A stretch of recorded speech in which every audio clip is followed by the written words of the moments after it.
Welcome to Mir मंत्रा। दोस्तों, कुछ दिन पहले मैंने एक वीडियो अपलोड किया था जिसमें बताया गया है कि अमीर लोग अपने नेटवर्थ पे फोकस करते हैं और गरीब लोग अपने इनकम पे। अगर आपने ये वीडियो नहीं देखा तो लिंक डिस्क्रिप्शन में मिल जाएगी। वीडियो का टाइटल है secret of the Millionaire mind second part. तो इस पर मेरे एक दोस्त ने कमेंट में सवाल पूछा था कि how to grow our net worth, अपने नेटवर्थ को कैसे बढ़ाया जाए। इस वीडियो में मैं इसी सवाल का जवाब देने की कोशिश करूंगा। So let's start. सबसे पहले समझते हैं कि नेटवर्थ होता क्या है। दोस्तों, नेटवर्थ वेल्थ मेजरमेंट करने की एक यूनिट है। अब हम समझते हैं कि वेल्थ क्या होता है। वेल्थ को समझने का सिंपल इक्वेशन है asset minus liabilities is equal to wealth. इसे इस तरह से समझते हैं, आपके पास जितना भी एसेट है लाइक स्टॉक, प्रॉपर्टी, बॉन्ड या फिर गोल्ड, और आपके पास जितना भी लायबिलिटीज है like tax, interest, loan, credit card bill. अब लायबिलिटी को एसेट से माइनस करने के बाद जो भी आपके पास बचता है वो आपका वेल्थ है। अब समझते हैं कि इनकम और वेल्थ के बीच क्या फर्क है, ताकि आपको और अच्छे से क्लियर हो जाए। इनकम एक सोर्स ऑफ मनी फ्लो है जिससे एक स्पेसिफिक टाइम ड्यूरेशन में आपके पास पैसे आते रहते हैं, जैसे आपका सैलरी या रेंट से इनकम या डिविडेंड से इनकम। वेल्थ आपके जेब में पैसे नहीं लाते, बट आपके पैसे की वैल्यू को बहुत ज़्यादा बढ़ाती है।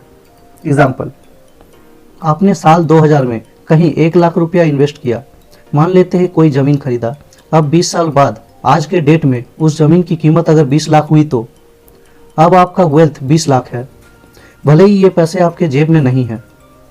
दोस्तों, अगर आपको लगता है कि जिस इंसान की सैलरी हाई है वो रिच भी होगा, तो ये पूरी तरह से सच नहीं है। भले ही वो हाई सैलरी वाला इंसान रिच दिखता होगा, बट रिच होने के लिए आपको वेल्दी होना जरूरी है। दुनिया के टॉप इन्वेस्टर और richest man mister Warren Buffett एक इंटरव्यू में कहते हैं कि उनका इनकम 0 है। अब इस बात को एक एग्जाम्पल से समझते हैं। रिक और रोनी दो दोस्त हैं। रिक की मंथली इनकम 30,000 है। वो बहुत ही सिंपल लाइफ गुजारता है और उसके ऊपर कोई भी लोन या इंटरेस्ट नहीं है। तो रिक अपने इनकम का 10% बचा लेता है और हर महीने 10% इन्वेस्ट करता है।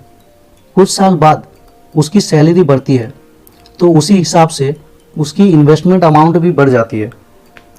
दूसरी तरफ रोनी, जिसकी सैलरी 1 लाख पर मंथ है, वो काफ़ी हाई फाई लाइफ गुजारता है। लोन पे उसने बड़ा घर ले रखा है, लग्जरी कार लिया है और वो काफ़ी ब्रांडेड कपड़े और ब्रांडेड चीज़ें यूज़ करता है। वीकेंड पे दोस्तों के साथ पार्टी भी करता है। कुल मिला के सारे पैसे को खर्च करता है। कुछ साल बाद रोनी की सैलरी भी बढ़ जाती है, उसी प्रोपोर्शनेट में उसका खर्चा भी बढ़ता है।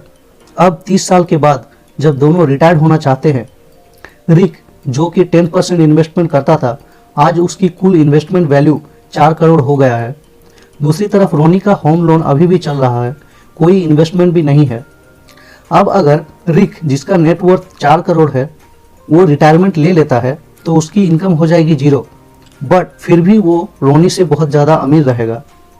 दूसरी तरफ रोनी चाहकर भी रिटायरमेंट नहीं ले सकता, क्योंकि उसे अपने घर का लोन चुकाना होगा।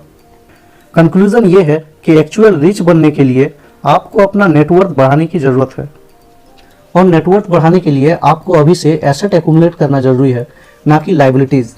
आपका आज का एक छोटा सा इन्वेस्टमेंट फ्यूचर में आपको बड़ा वेल्थ क्रिएट करके दे सकता है।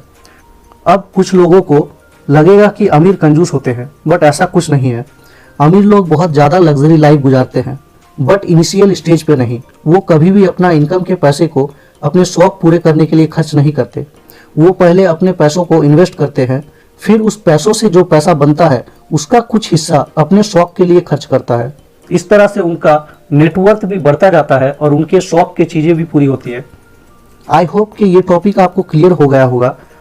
अगर कोई डाउट है तो कमेंट करके बताएं। उम्मीद करता हूँ ये नॉलेज आपके लिए हेल्पफुल होगी। ऐसे ही नॉलेजेबल वीडियो के लिए बने रहिए मेरे साथ। और अगर आपको मेरी ये मेहनत पसंद आई तो इस चैनल को सब्सक्राइब कर दीजिए और वीडियो को लाइक और शेयर कर दीजिए अपने दोस्त और फैमिली में, ताकि उन तक भी ये नॉलेज पहुंच सके। और फाइनली, थैंक्स फॉर वॉचिंग।